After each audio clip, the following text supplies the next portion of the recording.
Hey, you're listening to Rising into Mindful Motherhood. I'm your host, Dr. Katie Wood. I'm a barefoot mama bear, pharmacist, integrative fertility health coach, and lover of all things nature and animals. I'm on a mission to have intentional conversations about the good, the bad, and the ugly when it comes to fertility, pregnancy, postpartum, and beyond. My mindful guest and I will be talking about struggles, wins, natural wellness, and how we grow and transform as we enter motherhood. My background in healthcare has shown me how broken our medical system is. My own struggles to become pregnant has shown the lack of support for mamas to be, the lack of guidance for women to have a nourishing and vibrant pregnancy, the isolation, mom guilt, and all the things we hold after bringing baby earthside. I want this platform to be a place where women can feel connected, safe, and supported to share and hear their stories. A place to use our voice to discuss and advocate about what we need and deserve as mothers. So let's dive in, shall we? Hello. Welcome, everyone. If you are a new listener, welcome. I'm so excited to have you here. If you're a returning listener, thank you so much for coming back. I hope that you've been enjoying the episodes so far. And yeah, this is going to be a solo episode all about my birth story. So I have had two other solo episodes where I talked about my pregnancy journey and also my fertility journey. So if you missed those, make sure you go back and give them a listen. And yeah, this one is going to be completely geared towards my birth. So I may end up repeating some things that were in the pregnancy podcast, but they are just as important for the birth story as well. So, just to kind of give a little recap, during the first half of our pregnancy, I was being seen by the midwives at a conventional OB office. And, we had all plans to deliver at one of the two closest hospitals. And, after reading the Mama Natural week by week guide, I had learned more about doulas. So I had already really heard of the word doula and kind of like had an idea of what it was, that it was a person who attended your birth. I actually thought that it was more of a spiritual cheerleader based on the a girl I went to high school with shared about her birth experience and that she had a doula. But it seemed like more of like a spiritual support. So that's kind of what I thought it was. Like more of a religious thing, but there's so much more than that. They can be that too, but it's so much more. And I learned more about doulas in the Mama Naturals week by week guide. And I knew, yes, we need to have one of these, talk to my husband about it. He was on board because even though we planned on, going to a conventional hospital, we still wanted to have a natural birth. So no medications, no epidural, all of that stuff. Those were just things that were important to us. And doulas, at the end of the day, they are trained and have so much experience and knowledge in terms of how to best support you and your partner during this beautiful, miraculous, amazing experience. They come with so much knowledge and then they work with you, up until you give birth as well. And a lot of times they'll support you after you give birth. So in my experience, we had decided we would hire a doula. So I found this website and they hooked me up with this woman. We sat down for an interview and lo and behold, she lives in the same small town that I live in. Now, the only reason I even live in this small town is because it was a halfway point from where I lived and where my husband lived.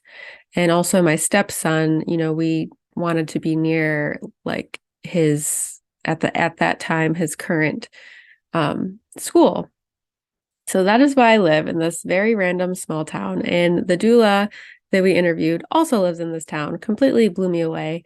And, prior to this interview, I had brought up the idea of having a home birth with my husband because I also read about that a little bit in the Mama Natural book. And, we both were just like, no way. We live kind of in the country, at least 30 minutes away from the nearest hospital. It did not seem like a quote unquote safe option. And we really just didn't understand how we could ever do that. So we kind of, sadly just tucked that idea away. There's not any birth centers near me. So really, going to a hospital appeared to be my only option. Well, I do believe that things happen for a reason and that God, creator, spirit, universe really helps guide you to making decisions that are meant for you. And I think that the woman we interviewed, who, yes, we ended up hiring her as our doula, her Shelby was her name. She was amazing. She also had a home birth in this same small random town that I live in. Like, tell me that doesn't give you chills. So then I'm like, okay, all right, if she can do it, why the hell can't I do it? So that was very serendipitous and, it really just reassured that things are possible, even if we kind of let our fear or logic mind get in the way. Things are possible when maybe, society or old programming or our family don't agree with or don't understand. But having her as someone to kind of lean on and ask questions was really, really helpful. So, even though I had done some of my own research, I was, reading the Mama Natural book, which had a plethora of amazing and empowering information in there. But then I eventually ran across an ad about the Mama Natural birth course. Now, this is where our lives definitely changed, and I highly, highly recommend this birth course to everybody, no matter what you envision for your birth. If you're like, I want a scheduled C-section, or I want an epidural, I want all the drugs, whatever it may be. I want a natural birth. I want a hospital birth, a birth center birth, or a home birth. This birth course and her book completely prepares you for everything to expect. It prepares you to, set an ideal birth plan. Obviously, things don't always go as planned and things are out of our control, but it's still a good idea to kind of figure out what feels aligned for you in terms of how you envision your birth, how you envision bringing your baby into the world, and what things are important to you. And I will go over some of the things that were important to me, which I think isn't, a good thing to just have on your mind and have on your radar. So then and you're aware that that's even a thing to consider or to maybe learn more about, so you can make a decision, an informed decision for yourself. So the birth course really gave a lot of information that really was the straw that broke the camel's back, where I said, yes, I want to have a home birth. This is what I want. This feels really, really good in my body. Like this is meant for me. Now, some of you may think, wow, I could never have a home birth. I would never want a home birth. And that's okay. It's, being able to tune into what you want and how you feel about certain things. And I knew that in my mind and in my body, I felt safer with the idea of having a home birth versus having a birth in a hospital. But again, that's just me and my experience. So about halfway in our pregnancy, we decided to take a jump, take a leap, and switch to a home birth. And another very beautiful, serendipitous thing that happened was our doula had recommended a home birth midwife who lived 20 minutes away from us. So still a very manageable and reasonable, distance. And she was able to take me on as a client because, really a home birth midwife can only take on so many clients based on like your due date because, you can't really control your due dates and so many different things could happen. And she needs to make sure that she can be available to her clients. So the fact that I think I was due in the very beginning of May and we were interviewing her in January. So, I mean, there was only a few months in between.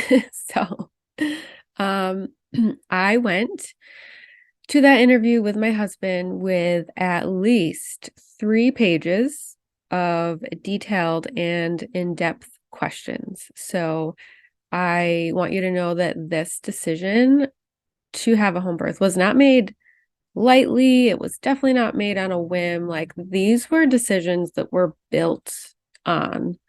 Not that I have to justify my decision in any way, but just to kind of explain what it looked like, reading that Mama Natural book kind of gave me the spark. It gave me the idea. Hiring the doula, like that was really like a catalyst to, empowering me that, hey, this is possible. And then, the birth course really, really solidified it. And then just doing outside research as well and asking her 3 pages worth of questions, which she was able to answer and really helped us feel safe and comfortable with our decision. And yeah, so that was just kind of a little recap of that. So I'm going to get into what that looked like. So, one thing that was really nice working with the home birth midwife was her bedside manner, I guess we'll call it. She had a very hands-off approach. She never checked me as I went later on into the pregnancy to see if I was dilated, to see if I was effaced, because a lot of times those numbers are very arbitrary. You could be 4 centimeters dilated for weeks.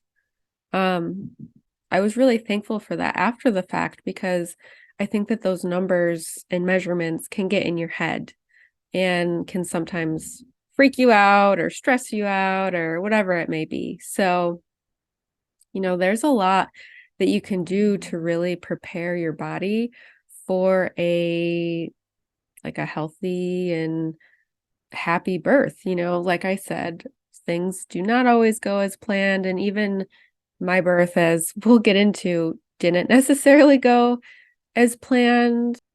So a few things that I did to really prepare for the birth was I started drinking 1 cup of red raspberry leaf tea starting in the 2nd trimester. And I really gradually increased that to 3 to 5 cups of a more concentrated tea starting at week 40. So this really helps tone and prime the uterus. because obviously healthy contractions are really, really important for getting baby out. And then I began to eat 2 Lara bars because they're mainly made from dates from week 36 on. So there have been a lot of studies that have shown that consuming dates before you have birth can help with like an easier birth. And in the book and in the birth course, it definitely goes into a lot more detail than that. We walked 1 to 3 miles daily, rain or shine. After probably like week 40, we were doing that. We were having sex at least every other day because the prostaglandins in, the semen can help kind of start contractions. I was eating pineapple around week 41, doing all of the things to get baby girl to come, because when you have a home birth in New York, if you don't go into labor by 42 weeks, the midwife can't legally deliver your baby at home. So like I would have had to go to the hospital to be induced. I was experiencing lightning crotch and Braxton Hicks about midway through the pregnancy, and the Braxton Hicks definitely became more frequent in the last month or so, and daily in at least the last 2 weeks, accompanied by some cramping. But, even though that was occurring daily, there was still no other signs of labor. And Braxton Hicks are basically like kind of like contractions, but they're not as like potent. And we decided around week 41 plus 3 days, our midwife had a relationship with an acupuncturist who, can do a treatment to help induce labor. So I had this done. It was a very interesting experience, and it was very different compared to the acupuncture I had done previously, but it was obviously for a very specific reason, to help induce labor. It did lead to more contractions that night, and we were pretty hopeful. But, when the morning came and I went to the bathroom, the contractions really dissipated. Although I did lose my mucus plug that morning. So that was pretty exciting. So that would have been 41 weeks and 4 days that I lost my mucus plug. So we saw my midwife at 41 weeks and 5 days to do a membrane sweep, but we decided we really didn't want to do the membrane sweep, because it can prematurely break your water. Sometimes it could potentially even introduce, bacteria or other things. The benefits for us just didn't seem to outweigh the risks, so we decided not to do that. My midwife had a castor oil concoction that she learned from another midwife down south, and I guess it had some great success in terms of inducing labor. It was quite the concoction. I can't really share what was in it because that's proprietary information, but it did not taste good. So I started drinking that at 1 p.m. and finished drinking by 3 p.m. So that's how long it took me to get it down. I don't even think I actually finished it. I don't remember. So it took me 2 hours to drink it. And we were outside. I remember it was a really nice day out. We were even thinking of going down to a local trail to get our weekly walk in. Like, we really didn't know what to expect from drinking this drink.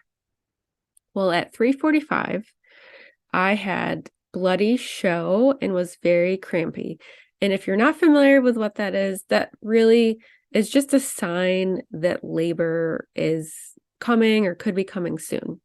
So I laid in bed to relax, thinking I will definitely need my rest. We put a movie on and just kind of hanging out. I actually ended up getting sick and throwing up at 4:30 p.m. That drink was just really, really not sitting well for me. And by 6 p.m., I started having contractions that were 1 minute and 30 seconds and coming every 3 minutes. So I basically skipped over the early labor and I pretty much went right into active labor because the contractions were lasting pretty long and they were coming frequently. So around 7 p.m., I actually got sick again and I started getting these shooting pains, like nerve pain down the outside of my legs with each contraction. It was pretty painful. And yeah, I just couldn't even feel my legs. It was an interesting feeling.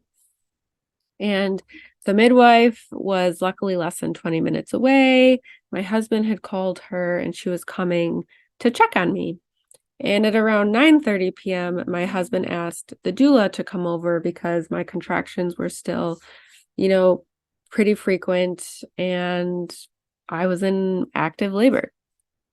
I was having a lot of back labor. So my pain relief really came from a TENS unit, which I found very helpful or, at least enough of a distraction to get me through each contraction, which were coming every 2 to 3 minutes and lasting at least 1.5 minutes. And some other things that really helped me move through that was the doula and my midwife would rub the outside of my legs. My doula started diffusing some essential oils, rubbed some on my ankles, and really putting counter pressure like on your hips and your legs. So just applying pressure that kind of helped relieve some of that pain as well. Another thing that I found useful was sitting on a yoga ball and just leaning over my bed, using the TENS unit, and resting in between contractions. So we had decided that our mothers could come. We're pretty much in our bedroom while all of this is happening. And we decided our moms could come and they weren't really going to be in the room or actively in the room, but they were going to be in the house, kind of helping with whatever, getting snacks, helping Joel if he needed help with anything. We have 2 dogs and 2 cats. So just really being there. And then, of course, being there for when the baby was delivered. So when they showed up, they just kind of popped in the room to say hi really quick. And, I was still pretty happy-go-lucky, like, hi guys, what's going on? But even that brief interruption, my contractions started slowing down. So everyone actually ended up leaving the room and just kind of left Joel and I to be together, to be alone, to try to get, things to pick back up. So the point I want to make about that is we are primal beings. I don't know if you've ever had a cat or a dog get pregnant and have babies, or any other animal for that fact, but they typically like to be alone. They typically will try to find a dark, quiet, safe place to give birth. And that one interruption from people I know, love, trust, and am very comfortable with slowed down my labor. And I just want to highlight, I was so in tune with my body when I was pregnant that was one of my biggest concerns with delivering in a hospital is the really, bright fluorescent lights that they have, all of the noises that are going on, being interrupted by the nurse to check your vitals, check this, check that, being told you can and cannot do certain things. Like, I just had this deep knowing that my body would not respond well to that. And I think that the fact that our mom's coming in to say a quick hi really, affirms that I was spot on. So, we wanted to try to get things to pick back up. I was still experiencing the back labor. We have two shower heads in our shower. One is kind of detachable from the wall. So we used that on my back for quite some time, to really try to relieve that back pain. And I had to, I would stand up when the contraction would go away, and the contractions would come on so strong that I would pretty much have to get on my hands and knees in the shower just to kind of get through them. And this up and down, I really ended up exhausting myself, and I needed sleep. I should also add, we tried to do a bath. We actually had a birth tub ready to go in the room, but we decided not to go down that route. The bath that we set up in our bathroom did not relieve any pain whatsoever. So that that option didn't feel good anymore. So that's what I mean by, or one of the things I mean by, we had this birth plan, envisioned birth, but sometimes things don't go as planned, so the water birth just was not an option. It didn't sound good to me at the time. What sounds good to you when you're pregnant may not sound like the right choice for you while you're in the thick of labor, and that's okay. That's why it's really nice to have that open-mindedness, that flexibility, like going into it with flexibility, because probably 9 times out of 10, if not 10 times out of 10, things just don't go as planned, whether it's a minor thing or a huge thing. And that's, another big reason why having a partner who, took a birth course with you is really helpful, and having a doula. So like, your doula can help you kind of shift and navigate when things don't feel good that you thought would feel good to you. So we ended up taking a nap because I was tired. And that's another beautiful thing about having a home birth is you have freedom to do things that sound and feel good to you. So we slept from about 4 to 6 a.m. And I was just really, really thankful for that rest and to be able to regain some strength. Because remember, I had gotten sick twice before I really was in active labor. So that can take a lot out of you. And, upon waking up, the contractions picked back up, and they were pretty much all in my back still. I worked through them for a few hours, and then my midwife said she could try to, do like an internal check and move the baby, since we were pretty certain that her hand was near her face, causing the back labor, since she wasn't posterior. And when adjusting her, actually my water broke and things started to progress faster. Unfortunately, my baby must have moved back because, moving her really did not give me any relief. And the back labor actually got worse as the day went on, and nothing was helping anymore. Not the TENS unit, counter pressure. It was just, mind over matter at this point, and just kind of moving through each contraction. So we went back into the shower, and, eventually I realized I couldn't pee. I could not relieve or empty my bladder because of the way the baby was positioned. So we actually had to do a catheter to try to empty the bladder and make room for baby. And that, I've never had a catheter as far as I know or recall. It was a little painful, but it was definitely necessary to really create space for her. So it was all worth it in the end.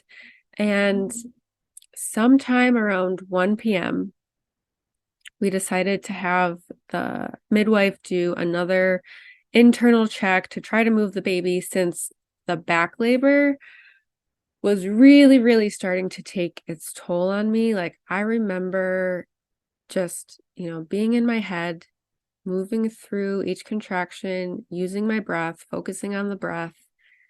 And this is really when it's important to know your why.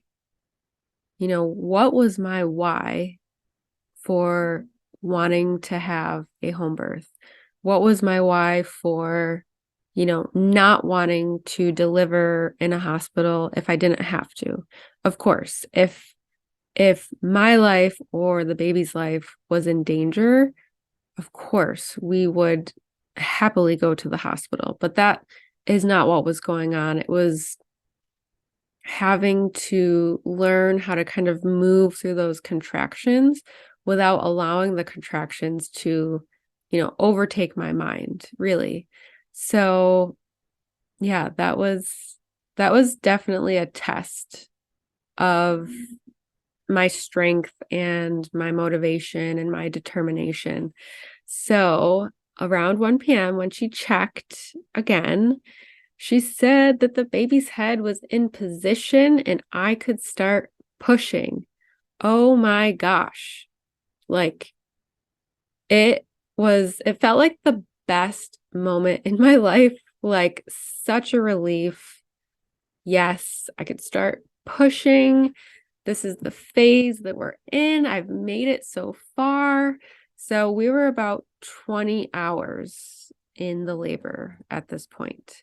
It was so rewarding to hear that, and just so reassuring knowing that the end was near and I'd be seeing my baby soon. So with a lot of coaching and encouragement from my midwife, doula, and husband, I ended up pushing for, I think it was 2 hours.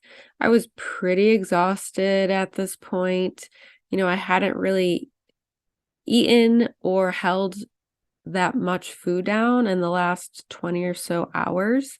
I was having snacks here and there, like we had honey sticks, frozen fruit, coconut water, ice cubes. They made me a smoothie to really try to help, get me some healthy energy.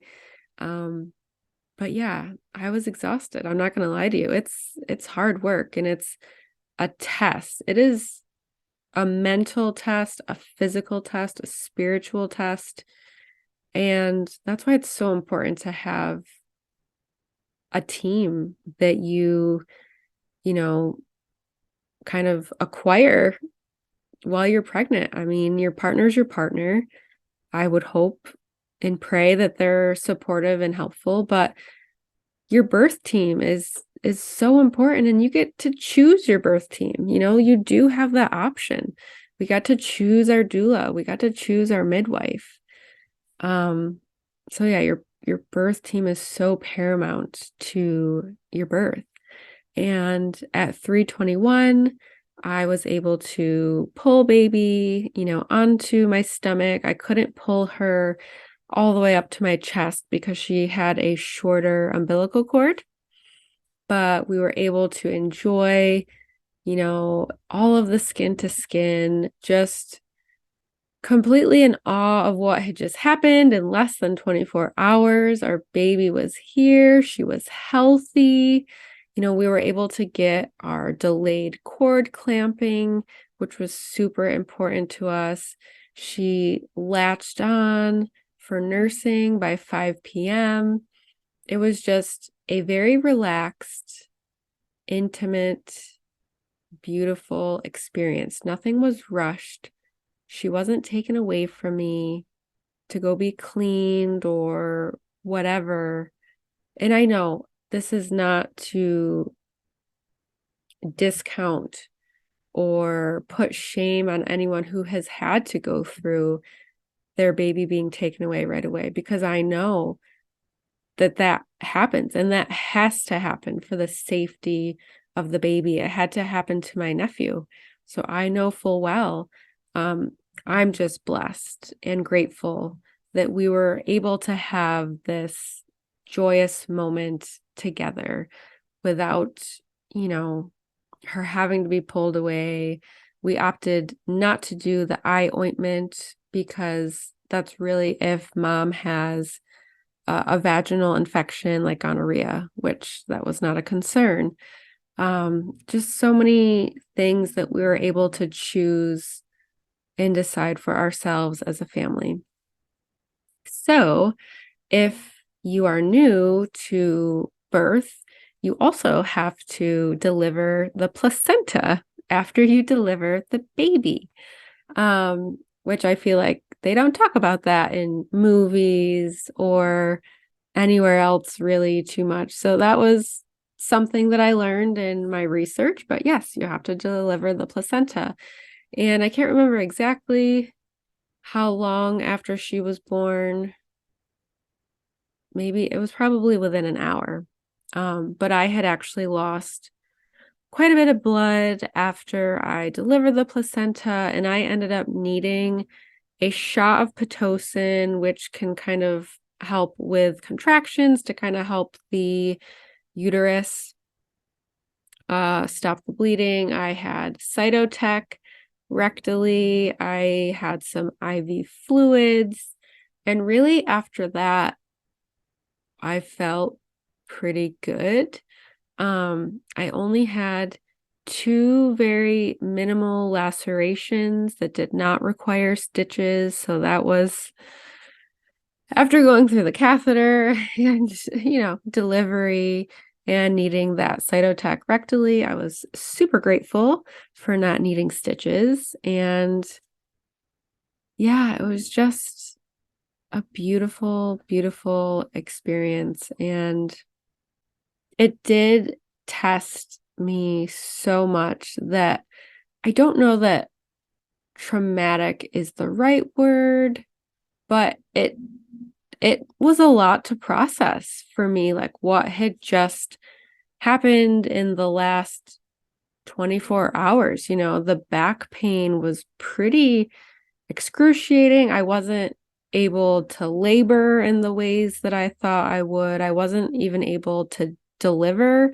in the way that I envisioned in my mind, because having the back labor caused so much nerve pain and numbness in my legs that I wasn't able to comfortably move around, use the stairs, like use all of the things that I learned in spinning babies. I actually delivered laying on my back, which isn't the most ideal way to deliver your baby, but I had to work with what was going on for me, and that's in what was comfortable, and just really kind of survive through the contractions. And it felt right to me to deliver on my back. And it was actually really nice. My husband was behind me. We were holding hands. I was able to kind of like put my elbows and arms like on his legs. He was right behind me, and kind of use him to push off against. So yeah, I say this all just to share that, it was a home birth. It was beautiful. And I'm so grateful for everything. But it was also really, really effing hard. Yeah, it was hard. And I remember, I think it was my brother-in-law when they came to visit, or someone asked me, like, would you have a home birth again? And I would 110% yes. But also I think it was like too soon, bro, like too soon to be asking that question. Because yeah, it was a huge test for me. And I just want to say too, like the doula, I think I had 2 postpartum visits with her after. So whether you're having, a home birth, a birth center birth, or a birth in the hospital, she was able to come answer any questions about breastfeeding, any questions or concerns I had about my own personal healing. It was so helpful to have that support, know that she was coming, because to be completely honest with you, and I'm going to do a whole nother podcast on my breastfeeding journey, but like the pump was super intimidating for me. Like even though I have small boobs, let me tell you, even if you have small boobs, ladies, you can still breastfeed and you can still produce milk, because man, that milk came in. And since I was so kind of intimidated about the pump, Olivia was only able to kind of take so much that she took what she needed.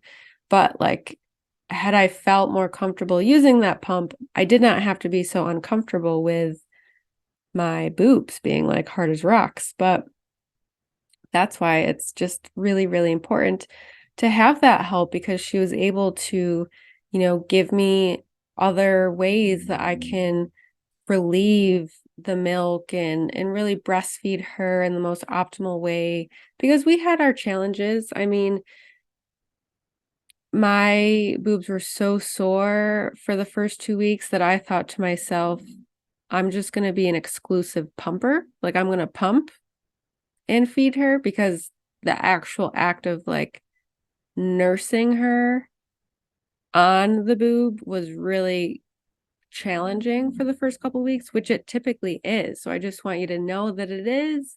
It's hard. It's not easy, but it's totally worth it. And that's why having someone there to support you is so paramount to your mental health, physical health, emotional health. And, our midwife, she came, I don't even know how many times she came to our house to check up on Olivia, check up on me, really help us. For the first month she was coming here. So like the amount of care, personal care that we got was just, there's no words for it at all. And every woman deserves that amount of care, whether you deliver in a hospital or not. I really, really want that for every single woman, because it was just a really blessed experience. And I forgot to share, Olivia was 7 pounds, 8 ounces, and 20 inches. I had officially delivered her at 41 weeks and 6 days. So 1 day shy of 42 weeks. Had I not gone in labor, I think by the end of the day at that 42-week mark, we would have had to go to the hospital. So Olivia showed her stubbornness. She showed she knows what she wants, and she stayed warm and cozy in mommy's belly as long as she wanted. And let me tell you, those personality traits are still very much present to this day. She will be 4 in May. So yes, I hope that you found this empowering to you, inspiring to you, and really just motivating you to maybe figure out what you want. What do you envision for your birth? What do you envision for your newborn as they come into the world? There's a lot of things to think about. Do you want a natural birth? What are you okay with having done? We wanted the delayed cord clamping. We wanted a delayed bath. We didn't want her to get that bath right away, because there's a lot of important things that are on her skin to protect her naturally. We didn't want the eye ointment. We did not give her the hepatitis B vaccination, because in our minds that was not necessary as an infant to get that. And you can do your own research to figure out, why that is and come to your own kind of decision. We did end up doing the vitamin K shot, and that was a decision we had made based off of my midwife's experience. She did have another baby at one point, kind of experience the potential complications you can have if you don't have the vitamin K. And yeah, so, benefit versus risk and just what feels good for you and your family. And yeah, that skin to skin contact within the first hour, also making sure that dad is getting that skin to skin. My husband didn't have a shirt on and was holding her. And if you have animals, that's a whole nother thing you need to kind of navigate in terms of whether you're bringing a baby home from the hospital or having a baby in your house. It's actually kind of funny. We have 2 cats, and one cat, I swear they imprinted on each other, but it was the day after, and our one cat, Stella, she's our tortoise cat, she was on the bed, sprawled out, and we have a video of it, we have pictures of it, of her just looking at Olivia. And then, we had a video camera. So my husband was taking videos here and there when family would visit. And when we watched the video, we realized that Stella was always in the room wherever Olivia was. And now when I look back at pictures, there's so many pictures of Olivia and Stella, and it is so cute, and they love each other. And as a cat, it's just interesting to see that relationship with a child. I feel like typically most cats don't take interest, but yeah, just kind of sharing whatever pops into my head here. Another big moment for me was I was probably like over an hour into the pushing phase. And I think my doula could tell that I was getting tired, even though it was 1,000 times better than dealing with the back labor. I was still getting tired. And they said, her head is out. You can touch her head. And I did. And that moment just has completely stuck with me. It is seared into my brain. And even now, as she's older now, but especially when she was a baby, anytime I would touch the top of her head, it's like my body would be completely brought back to that moment, that significant moment in my birth story. So yeah, I hope you got a lot out of this, and I'm definitely going to tag the resources below, because I know I mentioned a few, but these were so life-changing for me, really educational, really empowering. And like I said, no matter what you want or envision for your birth, these are amazing resources. I 110% recommend them, even if you're not pregnant and expecting. If you know anybody that is, definitely recommend these resources, because I think it can really help you make informed decisions and decisions together with your partner as a family on what you want, what you hope and desire, and what you envision for your birth. So thank you so much for listening.